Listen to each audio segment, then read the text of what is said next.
Did Jews steal Palestine? It's a conflict that so many people argue about, and I've heard activists on both sides make statements that just sounded off. But I realized that I didn't really understand the history of how it began. And when you hear the arguments about it, they all have this element of, yes, but before that, this happened.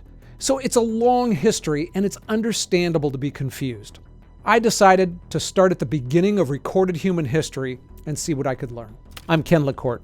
My deal here is that I find a question I find interesting, research it, and do my best to present it to you as fairly as I can manage. And this is one of the most complicated and argued over stories in human history. So here's what I learned about how both Jews and Arabs came to believe that the world's most contested real estate is rightfully theirs. I also tried hard to make it digestible without dumbing it down, and I really believe that within 20 minutes, you're going to be a lot smarter about this whole thing. We'll start with the very beginning, that saw a lot of players from history converge into one place. Then we'll look at Britain's impossible balancing act after World War I, a history of partition, war, and displacement that followed, and how a Palestinian identity was born. So let's start as close to the beginning as we can. The land that we now call Israel or Palestine has been inhabited for over 10,000 years. Archaeological evidence shows hunter-gatherers living there in the Stone Age, followed by some of the world's first agricultural settlements. Jericho, one of the oldest continuously inhabited cities on Earth, was founded around 9000 BC. These weren't nations or kingdoms, they were more like scattered communities. By the Bronze Age, around 3000 BC, the land was called Canaan. It was a patchwork of city-states and various peoples. Egyptians, Hittites, Assyrians, and Babylonians, they all fought for control of it because of its trade routes. By around 1200 BC, the Bronze Age collapsed and the political map was once again redrawn. Out of that chaos, sometime around 1000 BC, Hebrew tribes emerged in the hill country of Canaan and began forming their own kingdoms. King David made Jerusalem his capital, and his son Solomon built the first temple there. That's how the city became sacred for Jews. But Jewish rule didn't last long. Their kingdoms fell, and they were exiled. Persia took over next and let the Jews return and rebuild. Then came the Greeks, the Romans, then the Byzantines. Each empire left behind language, culture, and architecture. After crushing two major Jewish revolts, the Romans renamed the province from Judea to Syria Palestina. Some historians say it was intended as an insult, meant to erase the Jewish identity, but in any event, Jewish sovereignty essentially ended there for almost 2,000 years. By the 600s, Muslim armies came in, bringing the Arabic language and Islamic rule. Jerusalem gained the Dome of the Rock and the Al-Aqsa Mosque, which are holy to Muslims as the site of Muhammad's night journey. For centuries, Islam defined the region with small groups of Christians and Jews still in the mix. Then came the Christian Crusaders, who captured Jerusalem and slaughtered thousands, only to lose it again to Saladin. The Ottomans took it over in the early 1500s and ruled it for the next 400 years. By the 1800s, the Holy Land was really a little corner of the Ottoman Empire. It was rural, poor, mostly Arab. It was roughly 80 to 95% Muslim, with small Christian and Jewish communities. There was no independent Palestine, no Jewish state, and no national borders, just one big empire that was starting to have trouble. In 1915, at the beginning of World War I, Britain encouraged the Arabs to rise up against the Turks to help defeat the crumbling Ottoman Empire, and promised to back their independence after the war. Actually, during the war, Britain promised the same land to three different groups: Arabs, French, and Jews. Soon, though, the Ottoman Empire did fall apart, and Britain took over during the war.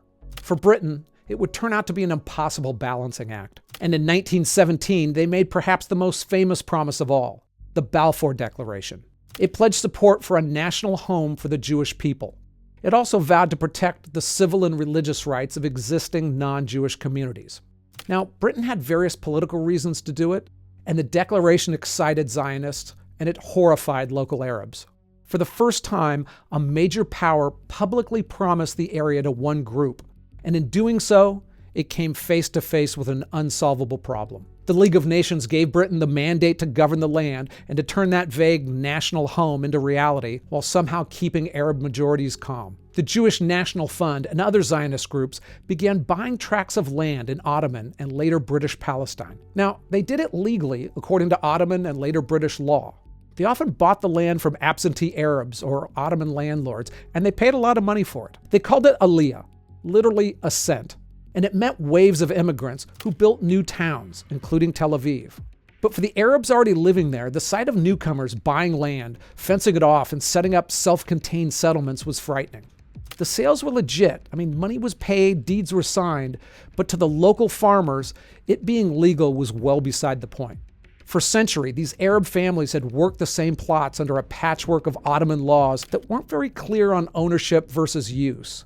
Land was tied to your lineage, not paperwork. If your grandfather and your father plowed and planted it, it was yours, no matter whose name was on some record. So when wealthy absentee landlords sold those same fields to Jewish people, peasants realized they were now living on land someone else legally owned. They didn't see it as a real estate transaction. They saw foreign investors using foreign rules to take the ground beneath their feet. Over time, what looked to Zionists like progress, draining swamps, building roads, planting orchards, looked to Arabs like encroachment. So Britain found itself trapped between two truths.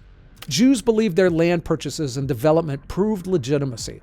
Arabs believed their continuous presence and cultivation did.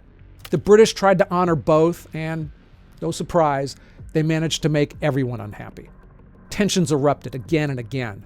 In 1920, 1929, rumors that Jews were trying to take over the Muslim holy sites sparked riots that left hundreds of people dead. By the mid-1930s, those clashes had evolved into the Arab Revolt, an insurgency aimed at halting Jewish immigration and forcing Britain out. Britain crushed the revolt brutally, killing thousands, exiling the leaders and leaving the Arab side without a leader right before another world war, and also realizing that they just couldn't reconcile the two sides. In 1937, the British Peel Commission proposed a fix: partition Palestine into separate Jewish and Arab states. The Jews accepted it reluctantly, the Arabs rejected it. By 1939, as Hitler rose in Europe, Britain issued a white paper limiting Jewish immigration and promising an Arab-majority state within 10 years. It was a total reversal of their Balfour Pledge. Then came World War II. 6 million Jews were murdered in Europe while British ships turned away Jewish refugees at Palestine's ports. Underground Zionist groups began attacking British targets, and by 1947, exhausted and broke, Britain had had enough. They handed the entire problem to the UN and walked away. After 3 decades of ruling Palestine, the empire that once dominated the world couldn't control that sliver of land. Hey, I researched this carefully, but I'm not a Middle East scholar, and I'm trying to unpack thousands of years of history in a fairly short video. So I'm going to leave stuff out. Now, nevertheless, if I make a mistake or if I leave out something super important, let me know and I'll address it in the comments. I also want to take a quick break to talk about how the media twists the truth. Not by what they say, but by what they leave out. Think about it. If a reporter makes something up, they'll be fired. Outright lies are rare. But leave out one key fact, skip a crucial quote, and suddenly the truth bends. It's like watching a movie with half the scenes missing. You can walk out thinking the hero's a villain. That's where today's sponsor, Ground News, comes in. They collect and compare stories from over 50,000 sources, showing how the same event is framed across the political spectrum. You see who covers what and who ignores it. And with one click, you can see what they call blind spots. Stories that get covered more by one side than the other. Take this story out of Montana. A Democrat running for city commissioner had left voicemails with Senator Tim Sheehy, repeatedly wishing death on him. Things like, "I hope one day you get pancreatic cancer and it spreads throughout your body." It's no surprise that conservative media was all over that story, but only one outlet on the left covered it, and that was a local newspaper. Or another story that seems pretty important. Vladimir Putin is having his deputies draw up plans to resume nuclear testing because of Trump's recent pledge to do the same. Over twice as much coverage was found on the left than there was on the right. To me, seeing stories like these in blind spots is totally worth the subscription price. It lets you avoid being manipulated. I use the Vantage plan every day. And if you want to give it a try, you can get 40% off with my link in the description, ground.news/elephants, or scan the QR code here. I think it's a must-have. Okay, so Britain literally gave their headache to the UN, which came up with a simple solution, at least in theory. On November 29, 1947, the General Assembly voted to partition Palestine into 2 states, one Jewish, one Arab, with Jerusalem set aside as an international city. That was supposed to settle everything. Again. The Jewish state would get about 55% of the land, even though Jews made up only about 1/3 of the population by then and owned less than 10% of it. The rest would go to an Arab state. But some argue that statistic can be a little misleading because much of the Jewish portion was the Negev desert. It was empty, dry, and mostly uninhabitable. The Arab state would have gotten most of the fertile land and towns, a decision made in part to avoid displacing large Arab populations. Jews saw the plan as a lifeline, a legal and moral foundation for the country they've dreamed of for a long time. Arabs saw it as a betrayal. It was their land and their majority, and now half of it was being handed over to people they saw as recent arrivals, backed by a colonial power. The UN vote triggered celebration in Jewish towns with dancing and singing, but in the Arab towns it triggered rage. The day after the resolution passed, civil war broke out between Arabs and Jews inside Palestine. For about 6 months, violence consumed the region. While British troops stood by, they were ready to leave. Arab militias blocked the road to Jerusalem, cutting off food and supplies to 100,000 Jews in the city. Jewish convoys were ambushed. Dozens of doctors and nurses were killed on their way to the Hadassah hospital. By spring, the Jewish forces regrouped under a unified command, launching what they called Plan D, an effort to secure the territory the UN had assigned them, plus some strategic areas beyond that. That plan remains one of the most debated parts of the war. In April, Jewish paramilitaries attacked an Arab village near Jerusalem. Roughly 100 villagers were killed, including women and children. The massacre was condemned by Jewish leaders, but broadcast across the Arab world as proof of what lay ahead. Panic spread, and tens of thousands of Palestinians fled their home. Some from fear, others being pushed out by fighting or by direct expulsions. Shortly after, Jewish leadership declared the independent state of Israel. Within hours, 5 Arab armies, Egypt, Transjordan, Syria, Iraq, and Lebanon, invaded. The Arab state said they were coming to defend Palestine, but really they were probably also competing for it. The war seesawed for months, but Israel held its ground and over the next year pushed back on nearly every front. By the time a peace deal was signed in early 1949, Israel had expanded well beyond the UN's original borders, and they now controlled about 78% of the former mandatory Palestine. The rest, the West Bank and Gaza, they were taken over by Jordan and Egypt. For the Arabs, the outcome was devastating. Roughly 700,000 of them, more than half of their population, fled or were expelled. Entire villages were emptied, and only about 150,000 Arabs remained within Israel's new borders, and they became the Arab citizens of the new state. That exodus was known as the Nakba, the catastrophe. But not as many people seem to remember that there was another exodus happening literally at the same time. Between 1948 and the early 1950s, Jews had a Nakba of their own. Roughly 800,000 Jews were forced out of Arab countries, many from places like Iraq, Yemen, and Egypt, where their families had lived for centuries. Most resettled in Israel, which then doubled in population in 3 years. 2 groups of people lost their homes almost simultaneously. One side built a new nation. The other side was left stateless, scattered across refugee camps in Gaza, the West Bank, Lebanon, and Syria. After the war, Jordan took over the West Bank and gave many Arabs citizenship. Egypt controlled Gaza but never offered any citizenship there. No Palestinian state emerged, and when the UN later called for the refugees' return or compensation, neither Israel nor the Arab states made that happen. Most Arab states didn't let the displaced Palestinians relocate within their borders. I did a video about why, and so far, it's the most popular video I've ever made.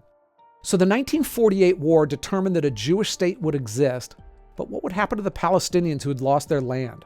Israelis saw the war as a matter of survival and independence. To Palestinians, it was dispossession. Either way, 1948 cemented the divide that defines the conflict to this day. Now, let me pull back and talk about the Palestinian identity for a minute, because it's changed a lot over the past century. Before 1948, Arabic-speaking Muslims and Christians who lived in Palestine, they didn't really think of themselves as a separate nation. Their sense of belonging was local. They were members of their city, or religious. They were Muslims, Christians, or Jewish. Under Ottoman rule, the area wasn't even an official province called Palestine. Most people saw themselves as Ottoman subjects, but gave their real loyalties to their family, their clan, and their hometown, rather than to a nation. Under British rule, the word Palestinian still didn't mean what it does today. Early on, it was geographic. Anyone living in the British Mandate could be called Palestinian. In fact, some of the best-known Palestinian institutions were actually Jewish, like the Palestine Post newspaper, which later became the Jerusalem Post, and the Palestinian Symphony Orchestra. Palestinian basically described where you lived. But newspapers, political committees, local leaders, they started using the term Palestinian to describe themselves as a distinct community within the Arab world, even though they remained Arab, just like you could be both French and European. Then, that Arab revolt against the British rule and Jewish immigration helped solidify their identity. Peasants from villages fought alongside urban militants, and the shared struggle gave birth to a more unified sense of a Palestinian people. Then came 1948, and the Nakba turned Palestinians literally into a far-flung group of people. The old landowning families and the village hierarchies collapsed. They were replaced by refugee camps and scattered groups abroad. And for 20 years, the Palestinian cause was folded into a larger Arab cause. Leaders like Egypt's President Nasser promised that all Arabs would unite and that one day they would liberate Palestine.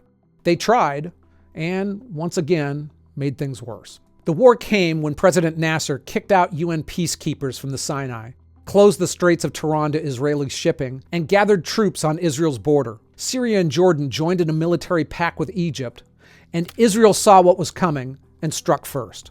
It was the Six-Day War in 1967, and it changed everything.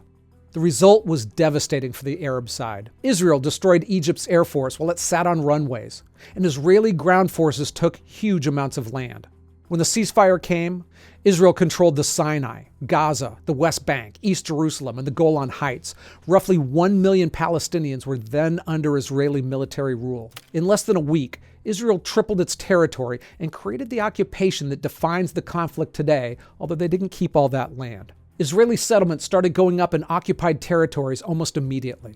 By the 1970s, what began as military outposts became permanent civilian communities. For Israelis, the occupation was about security. For Palestinians, the occupation was theft in slow motion. Yasser Arafat and the Palestinian Liberation Organization became the political and symbolic home of Palestinian identity. And through the 70s, the PLO's armed struggle and global diplomacy made Palestinian a household word. The PLO staged hijackings and terrorist attacks against Israelis and Western targets. Another Palestinian faction attacked Jewish athletes at the Munich Olympics, killing 9 of the athletes. This terrorism hardened Israel and a lot of American attitudes, and it made peace seem impossible.